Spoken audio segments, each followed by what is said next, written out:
सासू माँ ने अपनी बहू से बोला, बहू तुमने कमरे में एसी चलती छोड़ दी और बाहर घूम रही हो, क्या बिल नहीं आएगा? तुम लोगों को बिल भरना पड़ता, तब पता चलता, तब सब कुछ वक्त पर बंद होता। अभी तो ससुर जी बिल भरते हैं ना, तो क्यों बिजली के बिल की चिंता करोगी? बहू चुपचाप कमरे में एसी बंद करने के लिए चली गई। पति को लगा कि कहीं नई नवेली पत्नी को माँ की बातों का बुरा न लग जाए, इसीलिए वह उसके पीछे पीछे गया और उससे बोला, माँ की बातों का बुरा मत मानना। इस पर बहू ने बोला, अरे इसमें बुरा मानने वाली कौन सी बात है? मेरे मायके में भी जब भी हम इस तरह से पंखा या एसी चलाकर घूमते थे तो मेरी मम्मी भी यही बोलती थी कि तुम लोगों को बिल भरना पड़ता, तब पता चलता। अभी तो पापा बिल भरते हैं, इसीलिए तुम लोग मज़े करते हो और किसी चीज़ का ध्यान नहीं रखते।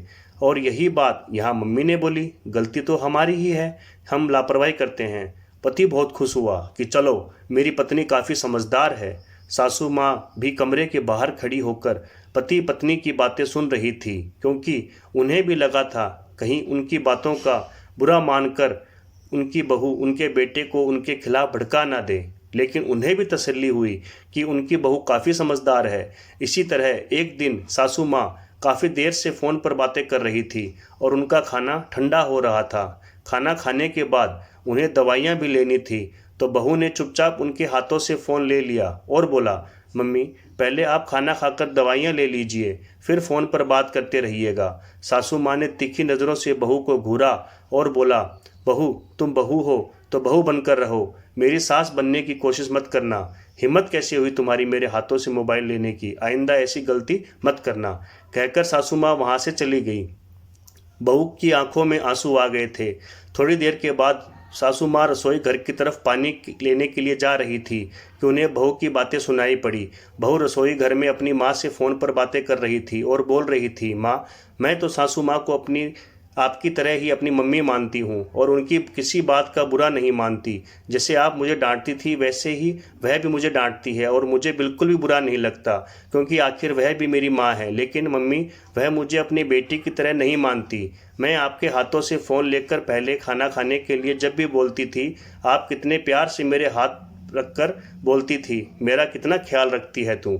लेकिन जब सासू माँ के साथ इसी हक से मैंने फ़ोन लेकर खाना खाने की बात कही तो सासू माँ ने मुझे बहुत ज़ोर से डांटा और बोला, बहू हो तो बहू बनकर रहो, सास बनने की कोशिश मत करो। मम्मी मैं तो बस इतना चाहती थी कि वह वक्त पर दवाई ले लें, लेकिन मम्मी आज मुझे समझ में आ गया, बहू चाहे कितनी भी कोशिश कर ले सास ससुर को माँ बाप न मानने की, लेकिन सास ससुर कभी भी बहू को बेटी जैसा प्यार और हक नहीं दे सकते, बल्कि वह हमेशा उसे एक बाहरी सदस्य ही समझेंगे।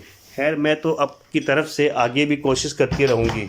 अब सासू माँ की मर्जी कि वह मेरे साथ कैसा व्यवहार करती है। कम से कम मुझे यह तसल्ली तो रहेगी कि मैंने अपनी तरफ से हर मुमकिन कोशिश की है इस घर को अपनाने की।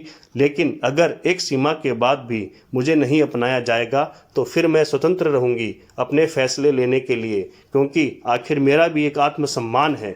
सासू माँ ने रसोई के बाहर खड़ी होकर यह सारी बातें सुनी और उन्हें अपनी गलती का एहसास भी हुआ। उन्हें समझ में आ गया कि यदि रिश्तों को बचाकर रखना है तो अपने व्यवहार में सुधार लाना पड़ेगा और बहू को उस घर की बहू को सम्मान देना पड़ेगा, क्योंकि रिश्ते दोनों तरफ से चलते हैं, एक तरफा रिश्ते बस ढोए जाते हैं।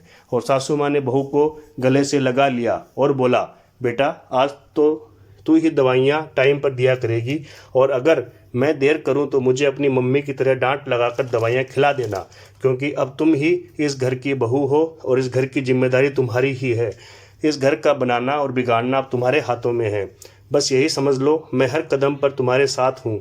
सासू माँ ने अपनी समझदारी से रिश्तों को बिखरने से बचा लिया और साथ ही अपनी गलती भी सुधार ली और एक परिवार टूटने से बच गया। कहानी अच्छी लगे तो शेयर ज़रूर करें। धन्यवाद।